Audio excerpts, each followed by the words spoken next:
ओम शांति। 10 सितंबर 2023 के बाप दादा के अव्यक्त मधुर महावाक्यों में बाबा कहते हैं, यथार्थ निश्चय के फाउंडेशन द्वारा संपूर्ण पवित्रता को धारण करो।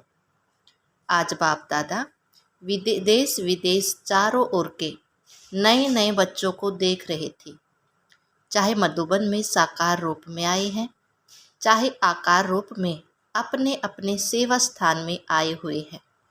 तो नए नए को देखकर बाप दादा के निश्चय को देख रहे हैं, क्योंकि निश्चय इस ब्राह्मण जीवन के संपन्नता का फाउंडेशन है, और फाउंडेशन मजबूत है तो सहज और तीव्र गति से संपूर्णता तक पहुंचना निश्चित है।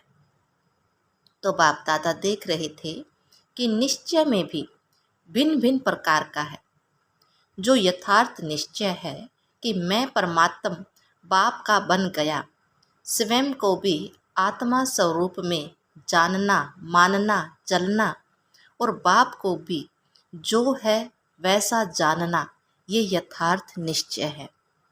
और दूसरा निश्चय है योग द्वारा थोड़े समय के लिए अशांति से शांति का अनुभव करते हैं, और स्थान का शक्तिशाली शांत वायुमंडल आकर्षित करता है।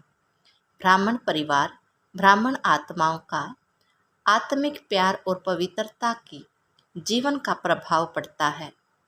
कंपनी अच्छी लगती है, दुनिया के वायुमंडल के कंट्रास्ट में ये संग अच्छा लगता है। ज्ञान भी अच्छा है, परिवार भी अच्छा है, वायुमंडल भी अच्छा है, तो वो अच्छा लगना उस फाउंडेशन के आधार पर चलते रहते हैं। यह दूसरा नंबर। पहला नंबर सुनाया यथार्थ निश्चय, और दूसरा नंबर अच्छा लगता है, और तीसरा नंबर है दुनिया के संबंधियों के दुखमय वातावरण से बचकर जितना समय भी सेवा केंद्र पर आते हैं, उतना समय दुख से किनारा होकर शांति का अनुभव करते हैं। ज्ञान की गुहता में नहीं जाएंगे, लेकिन शांति की प्राप्ति के कारण कभी आते हैं और कभी नहीं आते हैं। लेकिन यथार्थ निश्चय बुद्धि विजयी होते हैं, और देखा जाता है कि जब शुरू में आते हैं तो अशांति से तंग होते हैं, शांति के इच्छुक होते हैं। तो जैसे प्यासे को एक बूंद भी अगर पानी की मिल जाए तो वो बहुत बड़ी बात अनुभव करते हैं। तो अप्राप्ति से प्राप्ति होती है। परिवार में, ज्ञान में, योग में, वायुमंडल में अंतर दिखाई देता है। तो पहले समय बहुत अच्छा उमंग उत्साह से चलते हैं, बहुत नशा रहता है, खुशी भी होती है। लेकिन अगर पहले नंबर के यथार्थ निश्चय का फाउंडेशन पक्का नहीं है, दूसरा या तीसरा नंबर का निश्चय है, तो धीरे धीरे जो शुरू की खुशी, शुरू का जोश, उसमें फ़र्क आ जाता है। इस सीजन में नए नए बहुत आए हैं और चांस भी मिला है, यह तो बहुत अच्छा है। बाप दादा को भी नए नए बच्चों को देख खुशी होती है कि ये फिर से अपने परिवार में पहुंच गई। लेकिन ये चेक करो कि निश्चय का फाउंडेशन पक्का है। हमारा निश्चय नंबर वार है या नंबर 2 है। अगर नंबर 1 निश्चय है तो चलते चलते मुख्य पवित्रता धारण करने में मुश्किल नहीं लगेगा। अगर पवित्रता सौंपन मात्र भी हिलती है, हलचल में आती है, तो समझो नंबर 1 फाउंडेशन कच्चा है, क्योंकि आत्मा का स्वधर्म है पवित्रता, अपवित्रता परधर्म, पवित्रता स्वधर्म। जब स्वधर्म का निश्चय हो गया तो परधर्म हिला नहीं सकता। कई बच्चे कहते हैं कि हम पहले तो बहुत अच्छे आते थे, अभी पता नहीं क्या हो गया। तो क्या हो जाता है? तो बाप जो है, जैसा है वैसे अनुभव में नहीं लाते। अगर पूछेंगे कि बाप साथ है तो हाथ सब उठाएंगे। हाथ उठाना तो बहुत सहज है, लेकिन भगवान का साथ है तो भगवान की पहली पहली जो महिमा करते हो कि वो सर्वशक्तिमान है, ये मानते हो या सिर्फ जानते हो? तो जब सर्वशक्तिमान परमात्मा साथ है तो सर्वशक्तिमान के आगे अपवित्रता आ सकती है? नहीं आ सकती। लेकिन आती तो है। आती फिर कहाँ से है? कोई और जगह से। चोर लोग जो होते हैं अपना स्पेशल गेट बना लेते हैं। चोर गेट होता है तो आपके पास भी छिपा हुआ चोर गेट तो नहीं है? चेक करो। नहीं तो माया आई कहाँ से? ऊपर से आ गई। अगर ऊपर से आ गई तो ऊपर ही ख़त्म हो जानी चाहिए। कोई छिपे हुए गेट से आती है जो आपको पता नहीं पड़ता, तो चेक करो कि माया ने कोई चोर गेट तो नहीं बना कर रखा है। गेट बनाती भी कैसे मालूम है? आपके जो विशेष स्वभाव व संस्कार कमज़ोर होंगे तो वही माया अपना गेट बना देती है। क्योंकि जब कोई भी स्वभाव या संस्कार कमज़ोर होता है तो अपना कितना भी गेट बंद करो, लेकिन कमज़ोर गेट है तो माया तो जानी जाननहार है। उसको पता पड़ जाता है कि ये गेट कमज़ोर है, इससे रास्ता मिल सकता है और मिलता भी है। चलते चलते अपवित्रता के संकल्प भी आते हैं, बोल भी होते हैं, कर्म भी हो जाता है, तो गेट खुला हुआ है ना, तभी तो माया आई। फिर साथ कैसे हुआ? कहने में तो कहते हो कि सर्वशक्तिमान साथ है, तो ये कमजोरी फिर कहाँ से आई? कमजोरी रह सकती नहीं तो क्या रह जाती है? चाहे पवित्रता में कोई भी विकार हो, मानो लोभ है। लोभ सिर्फ खाने पीने का नहीं होता। कई समझते हैं हमारे में पहनने का, खाने का, रहने का, ऐसा तो कोई आकर्षण नहीं है। जो मिलता है, जो बनता है, उसमें चलते हैं। लेकिन जैसे आगे बढ़ते हैं तो माया लोभ भी रॉयल और सूक्ष्म रूप में लाती है। वो रॉयल लोभ क्या है? चाहे स्टूडेंट हो चाहे टीचर हो, माया दोनों में रॉयल लोभ लाने का फुल पुरुषार्थ करती है। मानो स्टूडेंट है, बहुत अच्छा निश्चय बुद्धि, सेवाधारी है, सब में अच्छा है, लेकिन जब आगे बढ़ते हैं तो ये रॉयल लोभ आता है कि मैं इतना कुछ करता हूँ, सब रूप तरह में से मददगार हूँ, तन से, मन से, धन से, जिस समय चाहिए उस समय सेवा में हाजिर हो जाता हूँ। फिर भी मेरा नाम कभी टीचर वर्णन नहीं करती। ये जिज्ञासु बहुत अच्छा है। अगर मानो ये भी नहीं आवे तो फिर दूसरा रूप क्या होता है? अच्छा, नाम ले भी लिया, नाम सुनते सुनते मैं हूँ, मैं ही करता हूँ, मैं ही कर सकता हूँ, वो अभिमान के रूप में आ जाएगा। बहुत काम करके आए और किसी ने पूछा भी नहीं, एक गिलास पानी भी नहीं पिलाया, देखा ही नहीं। आपने आराम में या अपने काम में बिजी रहे तो ये भी आता है कि करो, पूछ भी नहीं रहे कोई रहा तो करना ही क्या? करना या ना करना एक ही बात है। पूछने वाला तो कोई है नहीं। इससे आराम से घर में बैठो, जब होगा तब सेवा करेंगे। तो ये भिन्न भिन्न प्रकार का विकारों का रॉयल रूप आता है। एक भी विकार आ गया, मानो लोभ नहीं आया लेकिन अभिमान आ गया, अपने मानने तक का हमारी मान्यता हो उसका भान आ गया, तो जहाँ एक विकार होता है वहाँ उनके चार साथी पीछे छिपे हुए रूप में आते हैं। एक को अपना चांस दिया तो वो छिपे हुए जो हैं वो भी समय परवान अपना चांस लेते रहते हैं। फिर कहते हैं कि पहले जैसा नशा अभी नहीं है। पहले बहुत अच्छा था, पहले अवस्था बड़ी अच्छी थी, अभी पता नहीं क्या हो गया। माया चोर गेट से आ गई, ये है पता, ये नहीं कहो पता नहीं। टीचर को भी आता है। टीचर को क्या चाहिए? सेंटर अच्छा हो, कपड़े भले कैसे भी हो, लेकिन सेंटर थोड़ा रहने लायक तो अच्छा हो, और जो साथी हो वो अच्छे हो, स्टूडेंट अच्छे हो, बाबा की भंडारी अच्छी हो। अगर अच्छे स्टूडेंट चेंज हो जाए तो दिल थोड़ा धड़कती है। फिर समझते हैं कि क्या करें, ये मददगार था, अभी वो चला गया। मददगार जिज्ञासु था, वो बाप है, परमात्मा है। उस समय कोई दिखाई देता है जिज्ञासु या परमात्मा, भगवान, तो ये रॉयल माया फाउंडेशन को हिलाने की कोशिश करती है। अगर आपका निश्चय है सर्वशक्तिमान साथ है, परमात्मा किसी न किसी को निमित्त बना ही देता है।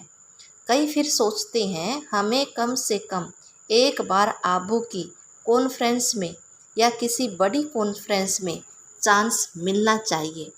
चलो और नहीं, योग शिविर तो करा ले, ये भी तो चांस होना चाहिए ना। चलो भाषण नहीं करें, स्टेज पर तो आवे, आखिर विनाश हो जाएगा। क्या विनाश तक भी हमारा नंबर नहीं आएगा? नंबर तो आना चाहिए ना। लेकिन पहले भी बाप दादा ने सुनाया कि अगर योग्य है, चांस मिलता है तो खुशी से करो। लेकिन ये संकल्प करना कि हमें चांस मिलना चाहिए, यह भी मांगना है। चाहिए चाहिए, ये रॉयल मांगना है। ये होना चाहिए, ये हमें पहचानते नहीं। दादी दीदियाँ भी सभी को पहचानती नहीं। जो आगे आते हैं उसको आगे कर लेते हैं। तो ये संकल्प आना, यह भी एक सूक्ष्म मांग है। लेकिन बाप दादा ने सुनाया था, मानो आप स्टेज पर आ गए, आपकी कोई भी विशेषता के कारण योग नहीं भी था, अवस्था इतनी अच्छी नहीं है, लेकिन बोल में, कैचिंग पावर में विशेषता है, तो चांस मिल जाता है। क्योंकि किसी की वाणी में मिठास होता है, स्पष्टता होती है, कैचिंग पावर होती है। तो यहाँ के वहाँ की मिसाल वैराग्य कैच करके सुनाते हैं। इसलिए उन्हीं का नाम भी हो जाता है। कौन चाहिए? फलानी चाहिए। कौन आवे? फलानी आवे। चाहे योग में कच्ची भी हो, इस पर नंबर फाइनल नहीं होना है। जो फाइनल नंबर मिलेंगे वो ये नहीं होगा इसने कितने भाषण किए, इसने कितने स्टूडेंट व सेंटर बनाए, लेकिन योग्य कितनों को बनाया। सेंटर बनाना बड़ी बात नहीं है, लेकिन योग्य कितनी आत्माओं को बनाया। नाम हो गया 30 सेंटर की इंचार्ज है, 30 में से 15 हिल रहे हैं, 15 ठीक है, तो फ़ायदा हुआ या सिर्फ नाम हुआ? सिर्फ नाम होता है कि फलाने के 30 सेवा केंद्र है, लेकिन नंबर इसमें नहीं मिलेगा। फाइनल नंबर जितनों को सुख दिया, जितने स्वयं शक्तिशाली रहे, उसी प्रमाण मिलेंगे। इसलिए ये भी चाहिए चाहिए ख़त्म कर दो, नहीं तो योग नहीं लगेगा। रोज़ नहीं देखते रहेंगे कि फलानी जगह प्रोग्राम हुआ, मेरे को भी नहीं बुलाया, अभी परसों यहाँ हुआ, कल वहाँ हुआ, आज यहाँ हुआ, तो योग लगेगा या गिनती होती रहेगी? तो मुख्य बात है यथार्थ निश्चय, उसको पक्का करो। करने में तो कह देते हो मैं आत्मा हूँ और बाप सर्वशक्तिमान है, लेकिन प्रैक्टिकल में, कर्म में आना चाहिए। बाप सर्वशक्तिमान है, लेकिन मेरे को माया हिला रही है, तो कौन मानेगा? आपका बाप सर्वशक्तिमान है, क्योंकि उसमें ऊपर तो कोई है नहीं। तो बाप दादा आज निश्चय के फाउंडेशन को देख रहे हैं, चाहे नए हैं चाहे पुराने हैं, लेकिन इस निश्चय के फाउंडेशन को प्रैक्टिकल में लाओ और समय पर यूज करो। समय बीत जाता है, फिर बाप के आगे पश्चाताप के रूप में आते हो। क्या करें? भगवान हो गया, आप तो रहमदिल हो, रहम करो। तो ये क्या हुआ? ये भी रॉयल पश्चाताप है। साथ है तो किसी की हिम्मत नहीं। निश्चय बुद्धि का अर्थ ही है विजय। अगर कोई हिसाब किताब आता भी है तो मन को नहीं हिलाओ, स्थिति को नीचे ऊपर नहीं करो। चलो आया, फट से उसको दूर से ही ख़त्म कर दो। अभी योद्धे नहीं बनो, कई अभी निरंतर योगी नहीं हैं, कुछ समय योगी हैं और कुछ समय युद्ध करने वाले योद्धे हैं। लेकिन अपने को कहलाते क्या हो, योद्धे कि योगी? कहलाते तो हो सहज योगी। तो नए जो भी आए हैं उनको बाप दादा फिर से भाग्य प्राप्त करने की मुबारक देते हैं। लेकिन मुबारक के साथ ये चेक भी करना है कि फाउंडेशन नंबर 1 है या नंबर 2 का है। कई कहते हैं ज्ञान योग बहुत अच्छा लगता है। अच्छा है, वो तो ठीक है, लेकिन कर्म में लाते हो। ज्ञान माना आत्मा, परमात्मा, ड्रामा, यह कहना नहीं। ज्ञान का अर्थ है समझ। समझदार जैसा समय होता है वैसी समझदारी से सदा सफल होता है। कभी भी देखो जीवन में दुख आते हैं तो क्या सोचते हो, पता नहीं मुझे यह क्यों नहीं समझ में आया, यही कहेंगे। तो समझदार हो, ज्ञानी हो। बोला हाँ या ना? हाँ जी। हाँ तो बहुत अच्छी बोलते हैं। समझदार की निशानी है कभी धोखा नहीं खाना। यह है ज्ञानी की निशानी, योगी की निशानी। सदा क्लीन और क्लियर बुद्धि। क्लीन भी हो और क्लियर भी हो। योगी कभी नहीं कहेंगे पता नहीं। उनकी बुद्धि सदा ही क्लियर है। धारणा स्वरूप की निशानी है सदा स्वयं भी डबल लाइट। कितनी भी जिम्मेदारी हो, लेकिन धारणा मूर्त सदा डबल लाइट। चाहे मेला हो चाहे झमेला हो, दोनों में डबल लाइट। सेवाधारी की निशानी है सदा नियमित और निर्माण भाव। तो ये सभी अपने में चेक करो। कहने में तो सभी कहते हो ना कि चारों ओर की सब्जेक्ट के गोडली स्टूडेंट हैं, तो निशानी दिखाई देनी चाहिए। तो नए क्या करेंगे, अपने निश्चय को और पक्का करना। नहीं तो फिर क्या होता है, 2 साल चलेंगे, 3 साल चलेंगे, फिर वापस पुरानी दुनिया में चले जाएंगे। फिर जो वापस जाते हैं वो उस दुनिया में भी सेट नहीं हो सकते, इस दुनिया के रहते न उस दुनिया के रहते। इसीलिए अपना फाउंडेशन बहुत पक्का करो, अनुभव करो। मास्टर सर्वशक्तिमान बाप साथ है। बस एक बात भी अनुभव किया तो उसमें पास हो जाएंगे।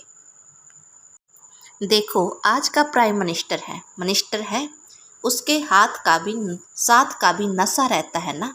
ये तो सर्वशक्तिमान है।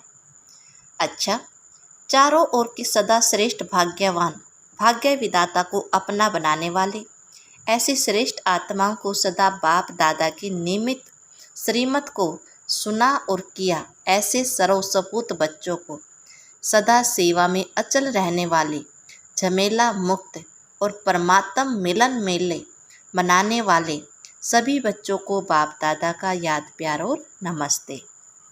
अच्छा, डबल विदेशियों को डबल नशा है ना। डबल विदेशी अर्थात डबल लाइट, डबल नशा, डबल बाप दादा और परिवार के प्यारे। समझा? आज प्यारे पापा ने वरदान दिया, अपनेपन के अधिकार की अनुभूति द्वारा अधीनता को समाप्त करने वाले सर्व अधिकारी भव। बाप को अपना बनाना अर्थात अपना अधिकार अनुभव होना। जहाँ अधिकार है वहाँ न तो सौ के प्रति अधीनता है, न संबंध संपर्क में आने की अधीनता है, न प्रकृति की न परिस्थितियों में आने की अधीनता है। जब इन सब विकारों की अधीनता समाप्त हो जाती है तब सर्व अधिकारी बन जाते हैं। जिन्होंने भी बाप को जाना और जानकर अपना बनाया वही महान है और अधिकारी है। स्लोगन दिया बाबा ने, अपने संस्कार व गुणों को सर्व के साथ मिलाकर चलना, यही विशेष आत्माओं की विशेषता है। ओम शांति।